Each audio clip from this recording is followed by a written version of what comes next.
राधे राधे, जय श्री कृष्ण। प्रिय भक्तजनों, आप सभी का मायरा बॉयज़ चैनल में हार्दिक स्वागत है। आज की इस वीडियो में आप सुनेंगे ज्येष्ठ माह में प्रतिदिन सुनी जाने वाली कीड़ी नगरे की कहानी। कीड़ी नगरा सींचने से नहीं होती धन, घर में कभी कोई अन्न धन की कमी। तो आइए शुरू करते हैं। जैसे ज्येष्ठ मास में धर्मराज जी की कहानी, धरती माता की कहानी, सीता माता की नितनेम की कहानी सुनी जाती है, उसी प्रकार कीड़ा नगरी की कहानी भी सुनी जाती है। तो आइए सुनते हैं। एक गांव में एक बुढ़िया माई रहती थी। उसके 2 बेटे तथा बहू थी। बुढ़िया माई भगवान श्री हरि विष्णु की परम भक्त थी। अपना जीवन दान धर्म पुण्य कार्यों में लगाती थी। परंतु बुढ़िया माई कभी भी मंदिर और सत्संग में वह तीर्थ स्थानों पर नहीं जाती थी। एक बार गांव में भागवत कथा हो रही थी। बेटे ने कहा, माँ, आप सारा दिन घर में रहती हैं, आप मंदिर में भागवत कथा सुनने क्यों नहीं जाती? बुढ़िया माई ने बेटे का मन रखने के लिए कह दिया कि आज जाऊंगी, परंतु नहीं गई। ऐसा करते करते 6 दिन निकल गए।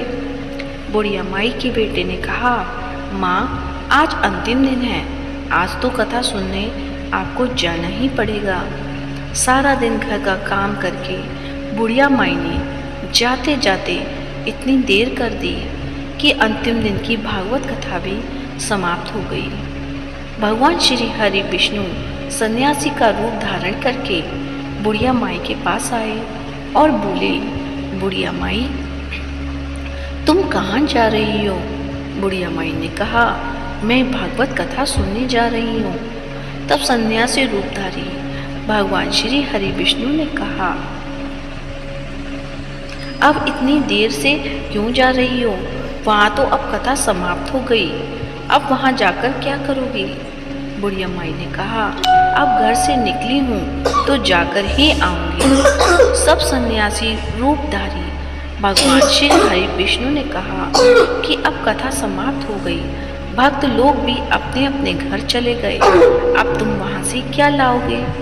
तो बुढ़िया माई बोली, कुछ नहीं तो मैं वहाँ से एक ईंट ही उठा लाऊंगी। तो सन्यासी रूपधारी भगवान श्री हरि विष्णु बोले, तुम वहाँ से मिट्टी की ईंट लाओगे, उसके बदले में मैं तुम्हें एक सोने की ईंट दे देता हूँ। बुढ़िया माई ने ईंट ले ली और घर की तरफ चल पड़ी और विचार करने लगी कि यदि यह ईंट में घर लेकर जाऊंगी तो बेटे बहू झगड़ने लगेंगे। इसलिए घर के आंगन में बाहरी बुढ़िया माई ने वह ईंट जमीन में गाड़ दी। परंतु अब बुढ़िया माई का ध्यान उस ईंट पर ही रहने लगा। खाने पीने, घर के काम करने में सदैव बुढ़िया माई अपना ध्यान सोने की ईंट पर लगाए रखती। बेटे बहू ने पूछा, माँ, पूरे दिन घर के आंगन में क्या करती रहती हो? तो बुढ़िया माई ने कहा, मैं आने जाने वालों को देखती रहती हूँ। एक दिन बुढ़िया माई मर गई। यमराज के दूत बुढ़िया माई को लेने आए। बुढ़िया माई को लेकर धर्मराज जी के पास पहुँचे और धर्मराज जी को सारी बात बतलाई। धर्मराज जी ने बुढ़िया माई को कुतिया की योनि दे दी और कुतिया उसी पेड़ के नीचे बैठी रहती। बुढ़िया माई की बहू ने कहा, इस कुतिया को यहाँ से भगाओ, नहीं तो यह बच्चों को काट जाएगी। तो उसके बेटे ने उसकी पीठ पर एक लकड़ी मारी और बुढ़िया माई मर गई और को सर्प की योनि मिली। आंगन में सर्प को देखकर बेटे बहू ने किसी को काट नहीं जाए इसी डर से मार दिया। फिर बुढ़िया माई मरकर धर्मराज जी के पास पहुंची। बुढ़िया माई कीड़ी का रूप धारण करके उस आंगन में कीड़ी नगरा बना लिया। आंगन में कीड़ी नगरा हो गया।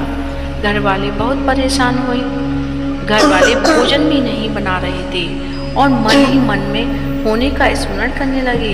तब भगवान श्री हरि विष्णु सन्यासी का रूप धारण करके आए और बोले कि कुछ खाने को दे दो।